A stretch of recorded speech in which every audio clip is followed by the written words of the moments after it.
ఎవరైనా కొంచెం రవి అనే టీఆర్ఎస్ పార్టీ కార్యకర్తను యాక్టివ్గా ఉన్నాడని, ఏదైనా సమస్య ఉంటే దాన్ని ప్రభుత్వానికి అధికారులకు తెలియజెప్పే విధంగా మాట్లాడుతున్నాడని కక్ష కట్టి ఇప్పుడు అనేక కేసులు అయినాయి. మరి ఈ కేసులు ఇట్లనే అయితే నా కుటుంబం ఏం కావాలని చెప్పి తాను ఆందోళన చెంది ఇవాళ పురుగుల మందు తాగి ఆత్మహత్యకు పాల్పడ్డాడు. అదృశ్యం కొద్దీ మాట్లాడగలుగుతున్నాడు. ఇప్పుడే మేమందరం డాక్టర్ గారితో మాట్లాడాం. ఇక్కడ వైద్యం సరిపోతుందా, తనకు ఎలాంటి నష్టం జరగకుండా, ప్రాణ నష్టం జరగకుండా కాపాడండి, లేదు అని అంటే మేము హైదరాబాద్ తీసుకెళ్తాం, మంచి వైద్యం ఇప్పిస్తామని చెప్పి కూడా చెప్పడం జరిగింది. తను ఎంత ఆందోళన చెందుతున్నాడంటే ఇప్పటికే చాలా కేసులు అయినాయి, రోజు ఫోన్లలో బెదిరిస్తూ ఉన్నారు.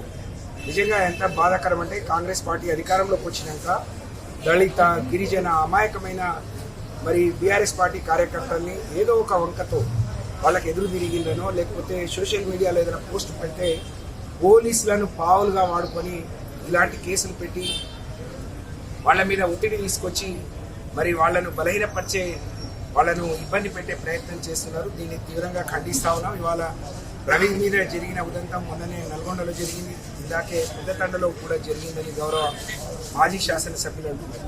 అధికారం వస్తే, చేతిలో అధికారం ఉంటే నలుగురికి ఏ విధంగా ఉపయోగపడాలి, మరి దాన్ని ఏ విధంగా ఉపయోగించుకోవాలని ఆలోచించాలి. కానీ మీ అధికారాన్ని అడ్డు పెట్టుకొని పేదవాళ్లను ఇబ్బంది పెట్టే విధంగా, వాళ్ళ ప్రాణాల మీద తెచ్చుకునే విధంగా వాళ్ళ మీద ఒత్తిడి తీసుకురావడం ఇది దుర్మార్గం. ఇది కాంగ్రెస్ పార్టీకి చేతనైన మరి పని ఇదొకటే నేను అనుకుంటున్నాను. ఎందుకంటే ఇచ్చిన హామీలు ఏదో ఒకటి చేయట్లేదు, ప్రశ్నించే వాళ్ళ మీద మరి ఇలాంటి దౌర్జన్యంగా అక్రమ కేసులు పెట్టిస్తున్నారు. మరి ఈరోజు ఖమ్మం జిల్లాలో 3 మంత్రులు ఉన్నారు, మంచి మంచి పోస్టులలో ఉన్నారు. కానీ ఈ ఖమ్మం జిల్లాకు ఒరిగింది జరిగింది ఏం లేదు. మేము తీసుకొచ్చిన అభివృద్ధి కొనసాగుతుంది, మేము తీసుకొచ్చిన ప్రాజెక్టులే ఇంకా పూర్తి చేయలేకపోతున్నారు. మీరు ప్రాజెక్టుల అంచనాల మీద ఉన్న శ్రద్ధ, పెంచుకునే మీద ఉన్న శ్రద్ధ, ఆ డబ్బులను పంచుకునే మీద ఉన్న శ్రద్ధ పరిపాలన మీద పెట్టండి. పరిపాలన గాడి తప్పింది. మేము ఒకప్పుడు ఫ్రెండ్లీ పోలీస్ అనేది పోలీసులకు సర్వాధికారాలు ఇచ్చి న్యాయం ఏందో ధర్మం ఏందో చెప్పుకున్నాం. కానీ మీరు వాళ్ళను పావులుగా వాడుకొని వాళ్ళ భుజాల మీద తుపాకులు పెట్టి బీఆర్ఎస్ పార్టీ కార్యకర్తల్ని కాల్చే ప్రయత్నం జరుగుతూ ఉంది. ఇది ఇంతటితో ఆగకుండా మరి ఇవన్నీ చిన్న చిన్న అని అనుకొని మీరు సంతోషపడవద్దు, సంబరపడవద్దు. దీన్ని తీవ్రతరం చేస్తాం.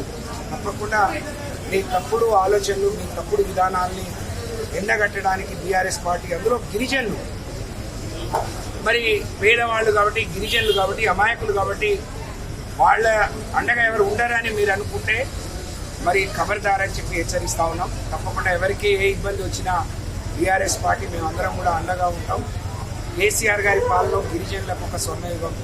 వాళ్ళు అన్ని రకాలుగా గౌరవించుకుంటే మీరు వాళ్ళని అణచివేయడానికి ఈరోజు రకరకాల మార్గాల ద్వారా మీరు ప్రయత్నాలు చేస్తున్నారు. ఇప్పటికైనా దాన్ని మానుకోవాలి, లేకపోతే రేపు ఆ జాతి బిడ్డలే మీకు గుణపాఠం చెప్తారు. ఖబర్దారని చెప్పి హెచ్చరిస్తాం. ఆర్మీ రవి మా నియోజకవర్గంలో ముఖ్యంగా మా తిరుమల పాలనలో ముఖ్య కార్యకర్తలు, ముఖ్య లీడర్స్, అన్నిటికంటే ముఖ్యంగా మా కార్యకర్తలు కానీ ఎవరికి కానీ ఏ చిన్న ఇబ్బంది వచ్చినా తప్పకుండా స్పందించే మనిషి, ఒక మంచి మనసున్న మనిషి. మీ అందరికీ తెలుసు, అతను రిటైర్డ్ ఆర్మీ పర్సన్, మనిషి కూడా చాలా సిన్సియర్. అట్లాంటి వారిని గత 3-4 నెలలుగా కాంగ్రెస్ గవర్నమెంట్ వచ్చిన తర్వాత రకరకాలుగా వేధిస్తున్నది. అతనికి సంబంధం లేకుండా ఇప్పటికి ఇది బహుశా మన చేసింది 3వ కేసు, 4వ కేసు. వేరే పోలీస్ స్టేషన్ వల్ల అనవసరమైన కేసులు, దొంగ కేసులు పెట్టేయాలని చూశారు, మన కూడా చూశారు. సరే, ఏది ఏమైనా కూడా ముందు మాకు ఫస్ట్ ప్రయారిటీ మా వాడిని సేవ్ చేసుకోవాలి.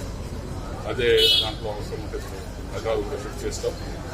ఏదున్నా ఇది ప్రభుత్వం చేస్తున్నది పద్ధతి మంచిది కాదు. అందరి మీద ఇదే కాదు, అసలు మా కాన్స్టిట్యున్సీలో ఇప్పటికీ 4-5-6 కేసులు ఈ మధ్య కాలంలో జరిగినాయి. నిన్నగాక మొన్న కూడా గుహలగూడెంలో జానకిరామ్ అయిన ఒక వ్యక్తి మీద అసలు సంబంధం లేకుండా అతను ఎక్కడ ఎవరి దగ్గర ప్రాపర్టీ కొనుక్కున్నాడు, వేరే వాళ్ళు ఎవరో ఫోర్జరీ కేసులు పెడితే అతను అరెస్ట్ చేసి రిమాండ్కి పంపించారు. ఈ పద్ధతి, వీళ్ళు చేస్తున్న పద్ధతి అనేది 100% కరెక్ట్ కాదు. తప్పకుండా వీళ్లకు ప్రజలు తగిన రీతిలో చెప్తారు త్వరలోనే. వీళ్ళందరికీ ఖచ్చితంగా ప్రజలు ఏంటిదో చూపిస్తారు. ఇది మాత్రం 100% తప్పు. రవి మీద ఇప్పటికి ఇది 4వ కేసు 5వ కేసు. ఎవరు పెడుతున్నారు? డైరెక్ట్గా వాళ్ళు చెప్తున్నారు కదా, వాళ్ళే పెడుతున్నారు. లోకల్ లీడర్ చెప్పాడు కదా, మా పేరు కూడా కమలా పేరు దయాకర్ రెడ్డి, శ్రీనివాస్ రెడ్డి ప్రోత్సాహంతోనే దయాకర్ రెడ్డి, నరేష్ రెడ్డి, ఏసీపీ అందరు కలిసి పెట్టున్నారు. ఎస్ఐ పర్టికులర్గా ఎస్ఐ మనకు మీకు ఎస్ఐ మీకు కావాలంటే అది కూడా పెట్టండి. వాయిస్ రికార్డ్ కూడా పెట్టేస్తాం. అసలు పని చేయొచ్చు ఒక ఎస్ఐ. నిన్న కాక మన మా పెద్దలో కూడా వీరన్న కృష్ణ వాళ్ళది ల్యాండ్ వాళ్ళకి ఎప్పుడో 40 ఏళ్ల కింద వాళ్ళకి ఇచ్చిన ల్యాండ్ ఎంఆర్ఓ దౌర్జన్యంగా అవన్నీ వాళ్ళ కాంపౌండ్ వల్ల అవన్నీ రక్షించారు. మళ్ళీ ఉంటే వాళ్ళ మీద కేసులు పెట్టినారు. ఇవన్నీ మామూలుగానే మేము మొదటి నుంచి కూడా చెప్తుంటాం. కేసులు పెట్టడం లేకుంటే ప్రజలను వేధించడం అనేది తప్పు. మనం ఎంత ఎక్కువ పెడితే అంత వాళ్ళకే చెడ్డ రోజులు వస్తాయి, వాళ్ళకే మంచిది కాదు. కానీ అది వాళ్ళు అర్థం చేసుకుంటలేరు. మరి దాన్ని ఖచ్చితంగా ఇప్పటికైనా ప్రభుత్వం మేల్కొని, మా కమిషనర్ గారు కూడా ఇంతకుముందు 3-4 సార్లు చెప్పినాము. లేకపోతే మాత్రం తగిన రీతిలో ఖచ్చితంగా ఎట్లాంటి ఉద్యమానికి ఎట్లాంటి కుట్రాడికైనా రెడీగా ఉంటాం. ఖచ్చితంగా దీని మీద ఎంత దూరమైన ఒక ప్రజాస్వామ్య హక్కులను కూడా అనుభవించలేని పరిస్థితి. కాంగ్రెస్ పార్టీ అరాచక ముఠ చేస్తున్న దౌర్జన్యాలకు భయపడి వారికి వంత పాడుతున్నటువంటి పోలీసు వ్యవస్థకి, వారి యొక్క అరాచకాలకి భయపడి మా పార్టీ పాలేరు నియోజకవర్గ ముఖ్య నాయకుడు బానోత్ రవి అలియాస్ ఆర్మీ రవి ఈరోజు ఆత్మహత్యా ప్రయత్నం చేయడం జరిగింది.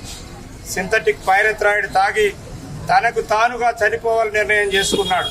ఎందుకంటే నాకు ఎక్కడ న్యాయం జరగదు అని భావించి ఈరోజు ఆయన ఆత్మహత్య చేసుకోవడం జరిగింది. నేనే జిల్లా సిపి గారికి చెబుతున్నాను, శాంతి భద్రతలను కాపాడుతావా లేదు మేము బజార్లోకి రావాలా మీరు తేల్చుకోండి. నువ్వు ప్రజల పక్షాన ప్రజల అధికారి అయితే ప్రజల హక్కుల కోసం నువ్వు కాపాడు.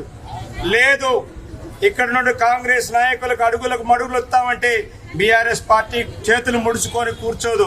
ఖచ్చితంగా ప్రత్యక్షంగా మేము కూడా బజార్లకు రావాల్సిన పరిస్థితి వస్తుంది. నేను గత వారమే ఉపేందర్ రెడ్డి గారు, మేము వెంకట వీరయ్య గారు వెళ్ళి సిపి గారు చెప్పడం జరిగింది. ప్రత్యేకించి ఈ జిల్లాలో పొంగులేటి రాజ్యాన్ని ఇంప్లిమెంట్ చేస్తున్న అరాచక శక్తి తంబూరు దయాకర్ రెడ్డి అనేవాడు ఒక రాజ్యాంగేతర శక్తిగా ఎదిగి ఈ జిల్లాలో ఒక ఎక్కడైనా అధికారులను పనిచేయనీయకుండా ఒక డిక్టేటర్ గా మారాడు. మిగతా 2 మంత్రులు శోచం చూస్తున్నారు. మీరు నిజంగా కేబినెట్ మంత్రులు అయితే సిగ్గుతో తల వంచుకోండి మీరు. ఎందుకంటే మీకు కూడా తెలుసు తంబూరు దయాకర్ రెడ్డి అనేవాడు 2023 ముందు ఎక్కడున్నాడు, ఈ రోజు ఏం చేస్తున్నాడు. ప్రభుత్వ కార్యాలయాల్లో జాతీయ జెండాలు ఎగరేస్తున్నాడు. ప్రభుత్వ కార్యాలయాల్లో అధికారులతో సమీక్ష చేస్తున్నాడు. ఎవరిచ్చారు ఈ అధికారం? రేవంత్ రెడ్డి ఇచ్చాడా, ప్రజలు ఇచ్చారా తంబూరు దయాకర్ రెడ్డికి? అట్లాగే తిరుమలాయపాలెం ఎస్ఐ జగదీశ్వర్, అట్లాగే ఏసీపీ తిరుపతి రెడ్డి అనే వ్యక్తి కూడా పోలీసు అధికారి కాకుండా ఒక రాజకీయ నాయకుడిగా ప్రవర్తిస్తా ఉన్నాడు. ఈ మొత్తం కూడా ఈ ముగ్గురు కూడా ఇక్కడున్న బీఆర్ఎస్ పార్టీ కార్యకర్తలను ఏ విధంగా అనచాలని చెప్పి కుట్రలు పంతా ఉన్నారు. ఇందాక మొన్న ఆర్మీ రవి మీద ఒక కుట్ర కేసు చేశారు. ఖమ్మంలో ఎవరో ఏమి తెలియనటువంటి వ్యక్తితోని మోటార్ బైక్ గుద్దించి ఆయన ఏదో డబ్బులు ఎత్తకపోయాడని చెప్పి ఈ యొక్క కేసు పెట్టి దాంట్లో ఎస్ఐ యొక్క మొత్తం ఆ రికార్డింగ్స్ అన్ని కూడా మా దగ్గర ఉన్నాయి. రేపు మీడియా సమావేశంలో అవన్నీ కూడా మీకు పెడతాం. ఖచ్చితంగా ఈ కుట్రని మేము ఛేదించి సిపి గారి దగ్గరికి వెళ్తే సిపి గారు మమ్మల్ని అందరినీ కూడా వద్దు నేను యాక్షన్ తీసుకుంటా అని చెప్పి ఈ రోజు వరకు కూడా యాక్షన్ తీసుకోలేదు. కోర్టుకు వెళ్లి వారు ఇచ్చిన కేసుని వాళ్లే పోలీస్ స్టేషన్ లో విత్డ్రా చేసుకోవడం జరిగింది. మేము చేసిన తప్పు పని అని విత్డ్రా చేసుకోవడం జరిగింది. ఎవరి చేతనైతే కేసు పెట్టించారో అదే వ్యక్తి వెళ్లి నాకు ఈ ఎస్ఐ ఈ ఏసీపీ చెప్తేనే నీకు ఇట్లా మాట్లాడని ఆ వ్యక్తి చెప్పడం అనేది జరిగింది. ఇది రికార్డు జడ్జి గారు సిపి గారికి ఇచ్చిన రిపోర్ట్ లో క్లియర్ గా రాసినటువంటి అంశం ఇది. నేను ఒకటే చెప్పదలుచుకున్నా, మిగతా విషయాలు రేపు ప్రెస్ మీట్ లో డీటెయిల్ గా చెప్తాం. రవికి పార్టీ అండగా ఉంటది, వారి కుటుంబానికి అండగా ఉంటది, వారి ఆరోగ్యాన్ని రక్షించడంలో వారి ప్రాణాన్ని కాపాడుకోవడంలో బీఆర్ఎస్ పార్టీ ఖచ్చితంగా మీ అందరం ఉపేందర్ రెడ్డి గారు, మా రవి గారు, అట్లాగే వెంకట వీరయ్య గారు, మా అక్క సత్యవతి గారు కూడా వచ్చారు. డెఫినెట్ గా కాంగ్రెస్ పార్టీ చేసే ఆగడాలు, వారికి వత్తాసు పలుకుతున్నటువంటి పోలీసులను కూడా బజారు కీడుస్తాం, ఖచ్చితంగా మీ మీద యాక్షన్ ఉంటుంది బిడ్డ, మీరు ఎక్కడికి పోరు, మీరు వచ్చేది మాదే గవర్నమెంట్ మీరు అనుకోవచ్చు. గత 10 సంవత్సరాల్లో ఎక్కడ కూడా రాష్ట్రంలో లేని పరిస్థితి. ఇప్పుడు ఈ జిల్లాలో ఒక గిరిజన బిడ్డ ఆర్మీలో 7 సంవత్సరాలు పనిచేసి ఈ దేశానికి సేవ చేసి వచ్చినటువంటి గిరిజన బిడ్డ మీద ఈ విధమైన దౌర్జన్యాలు మీరు చేస్తుంటే గిరిజనులందరూ కూడా ఆలోచించాలని చెప్తూ రేపు కూడా మీడియా సమావేశం ఉంటది. మీడియా మిత్రులందరూ కూడా తెలియజేస్తాం. మిగతా విషయాలను దాంట్లో షేర్ చేసుకుంటాం.